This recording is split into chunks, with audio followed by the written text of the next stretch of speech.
Catarroja ha celebrat la Gala de l'Esport 2022, una cita il·lusionant després de la pandèmia en la que es reconeix l'esforç de totes les persones que practiquen l'esport i que el fan possible. Avui és un dia important en el món de l'esport, més que res perquè després de 2 anys de pandèmia que hem estat tots tancats, n'hi ha que reconèixer la labor que han fet tots els clubs i els esportistes municipals durant el tema de confinament. El reconeixement en un principi va ser per a totes les entitats esportives per la tasca que estan desenvolupant tant en el municipi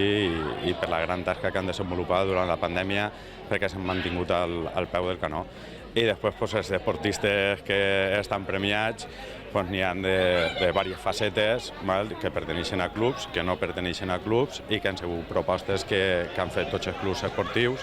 a l'unísono i que després el jurat ha triat. Cada vegada més veïns i veïnes de Catarroja se sumen a aquest viatge saludable de practicar esport i als valors de la constància, l'esforç i la diversió. Avui és un dia molt emotiu,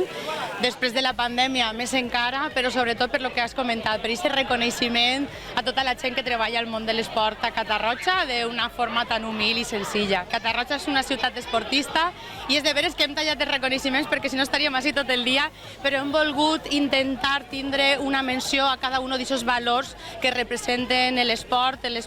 amateur i també l'esport federat. Prop d'una vintena de clubs han sigut reconeguts en esta cita amb gran participació que ha deixat palès la bona salut de la qual gaudís l'esport a Catarroja. També hi ha hagut premis per als esportistes més destacats durant este 2022 i per a persones que fan una llavor encomiable als clubs als que representen. Significa un detalle que no simplemente yo me lo merezco, porque yo creo que más bien se lo merece también todos estos miembros del Club de Tenis que han estado en la Junta Directiva durante muchísimos años, que han sido,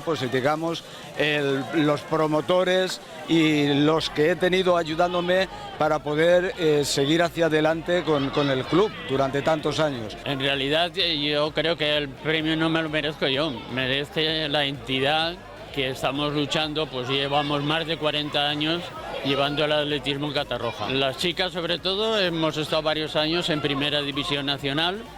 Estoy hablando de atletismo veterano i també llevamos escuelas deportivas de atletismo. Promoure hàbits saludables ha de ser una prioritat per a les institucions locals. Així és un eix transversal per a una ciutat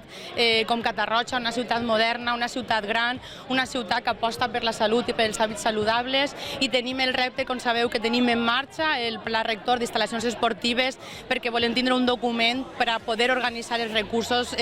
públics durant 10 anys i poder tindre tots els serveis que la gent de Catarroja demana i se mereix. La Gala de l'Esport de Catarroja 2022 ens ha deixat imatges emotives, il·lusionants, que demostren que la pràctica de l'esport no és qüestió d'edat i que mantindre l'esport en temps de pandèmia és de medalla d'or.